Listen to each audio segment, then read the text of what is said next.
Hi and welcome to the Martin Bell Show. Hopefully you've been keeping well, and in the video today I am going to be updating you on what's been happening with my investment journey. But before I go any further, I'd like to declare I am not a licensed professional. This is just me documenting my journey for inspirational, educational or motivational purposes only, as well as for my own documentation. So please do your own due diligence or seek a professional before making any investments decisions. So we're on now for my spreadsheet here, so I'm really looking forward to showing you what's been happening with my portfolio.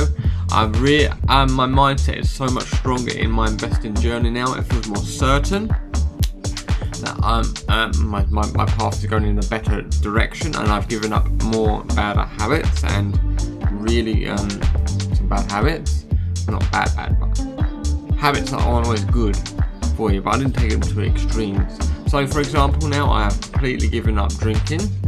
I make no judgment if you like to have the odd glass of drink on the weekend or have a regular drink, but if it is a problem, then maybe do seek professional help. But for me, it's more of like it clouds my judgment and stops my thinking, and I really don't like how I feel afterwards. I feel like sluggish and like slow, and I really don't like that sensation, and I like to have a clear mind, and I love in the evenings to be able to relax and read.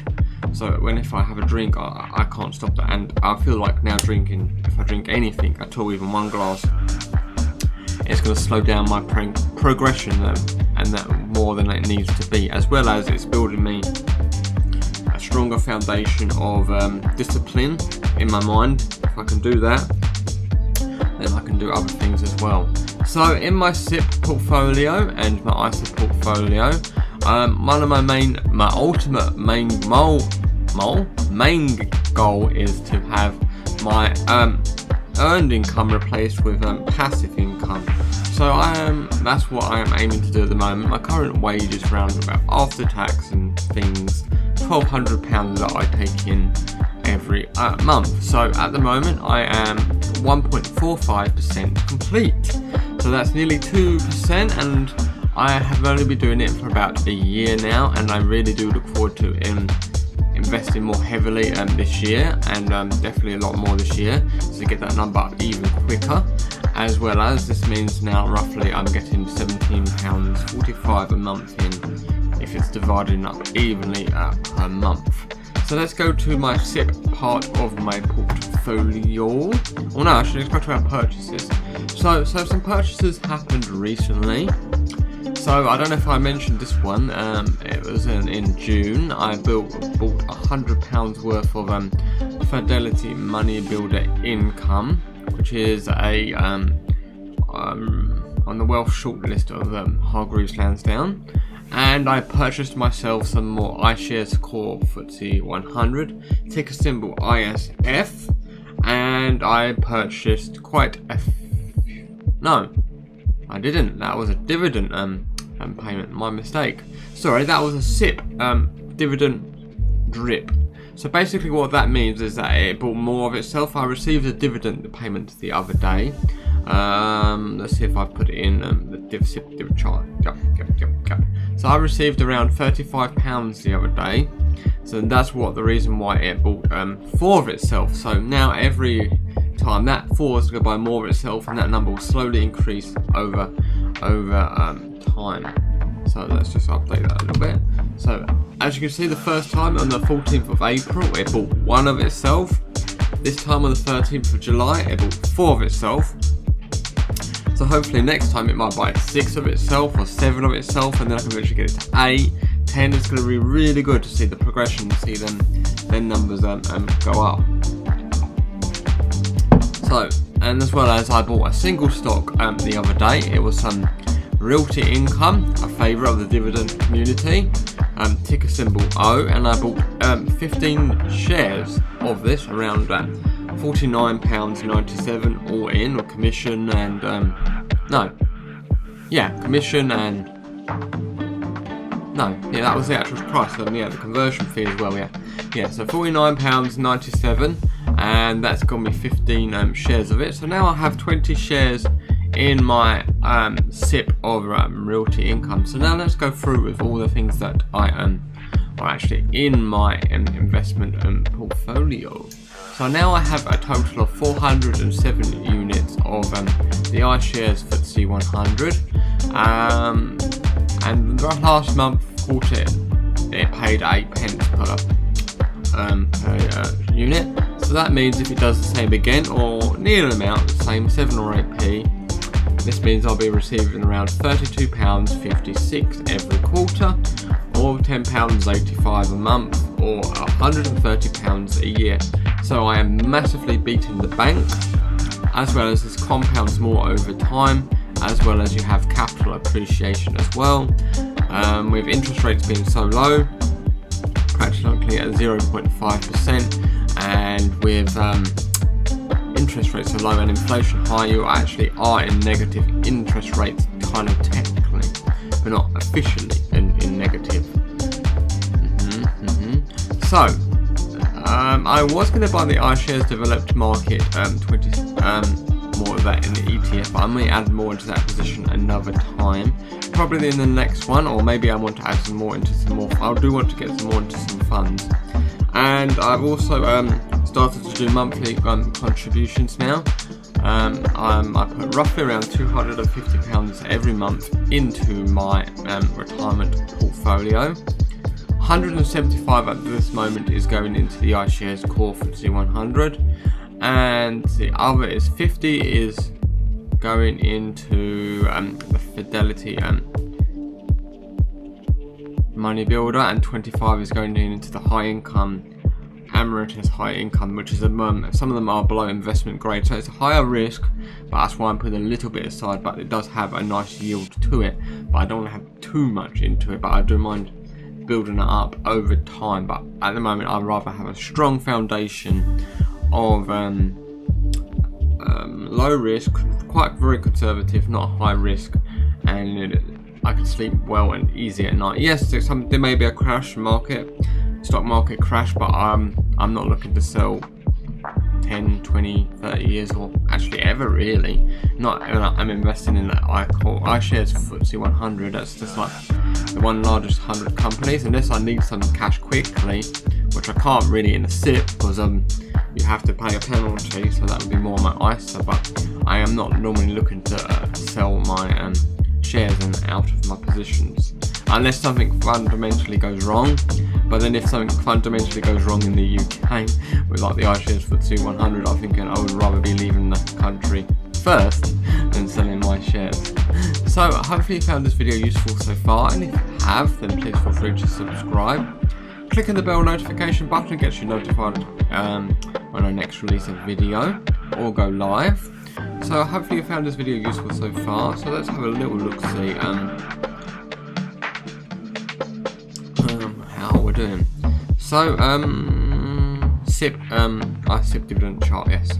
So here we go. I have to update this a little bit more, but as you can see, on the third month I received £11.70 for my last iShares FTSE 100, and this time around I received 35. So it does build up over a period of time, and it does actually snowball pretty quickly if you get this right. So now let's go to my final investment I made recently, which is Realty Income. Ticker symbol O, 20 shares in total. So this is a monthly paying dividend stock. It has actually got the trademark name, the monthly dividend paying company, and it does have a good record of paying dividends and never cut dividends for a long time, and does have a history of increasing dividends. It is slightly different to a normal stock. It does normally tend to offer more shares outstanding, which isn't a bad thing, because that's the way it raises more capital, but it is a REIT, and that means that's the way it gets more physical real estate. So this pays roughly around, after the conversion fee from the dollar to the pound, it pays around about 17 pence per share, and obviously I have 20 of them, so this means I'm going to get around about £3.40 every month, or £10.20 a year, or £40.80 a year. So that is pretty nice. So So I will want to add to this position more, and I do want so this buys one of itself every month, so I do need to keep adding to that and building that up. So it costs around about £46, so let's figure out how many of these units I need whilst we're here. 46 divide, let's call it 47. 47 divided by 17. I need 276, so 200, let's call it 280 times 46. So I need around £12,800 invested in there. So it buys one of it some every month, so that'd be 50 quid every month from realty income, and that means it'll be buying one of itself, so that every year I'll have 12 more shares of itself, so that would be pretty cool to do as well. So this is something that's going to happen over a period of time. This is not something that happens overnight. Don't put too much pressure on yourself. Make changes now and appreciate them, and then you will be rewarded. So hopefully you've all been keeping well. Have we got anything we want to update? No, not I can think of. So hopefully, yes, I'll be updating you further. This is a little brief update what's been happening for the month of July. So yeah, the only other thing I can have to say is my SIP fee yearly amount. Can't say that. The SIP's account fee is at 0.45%, capped at £200 a year max. So roughly, I'm paying 0.45% of my account portfolio value. So this means I'm paying roughly around £20.44p a year. So that means, let's call it 20 divided by 12. So this means I'm paying around £1.60 a month. I'm going to max around when it hits the £200 mark at £16 a month. By the time you're hitting that amount of money, you're making much more of that in dividend payments and capital appreciation. So it really doesn't matter, and I'd rather pay the fee, and I know that they're going to be there in years than other free trading platforms. But I don't complain, they are good, but you have to think about the longer term. When you got a few hundred or a few thousand in there, it would suck if it went, but if you've built serious accumulation of wealth, that would really hurt. So it's better to pay up the upfront cost now, and for me, this is my thinking, that it's better to pay the upfront cost now, and then I know it's going to be there in the future. And I actually have a phone number that I can actually call someone if I have a problem and it can get resolved, or there's phone numbers to call or emails to contact, not with the other trading platforms where we have to send in like a ticket request where they may or may not respond. So yeah, I just sleep a lot better paying up front now. So yeah, hopefully that's been a good update, and I'm really updated this video, and yes, I really enjoy doing these updates because it gives more clarity in my mind and my thinking patterns, and me speaking it out, and then it makes me realise that I'm making the right decisions in life. And as I said, that's one of the main other things that I've done that's really helped me is never struggled with alcohol or drinking too much. When I was younger, I drank a little bit more than usual, but now I've gone completely teetotal. But I make no judgment on the people who do drink or enjoy the odd drink. But I'm saying if you're seriously focused on self-improvement and wanting to improve your life, maybe give up drink severely, or reduce it, or even give it up outright, so then really help your situation. Because alcohol, if you're using alcohol to resolve a situation, which I wasn't, but some people do, it really doesn't help your hands in the longer term. Your short term, it helps, like a very short term, you're just delaying the problem, but it doesn't help you long term. So hopefully you found this video useful, and I look forward to seeing you again soon. Take care, and bye bye.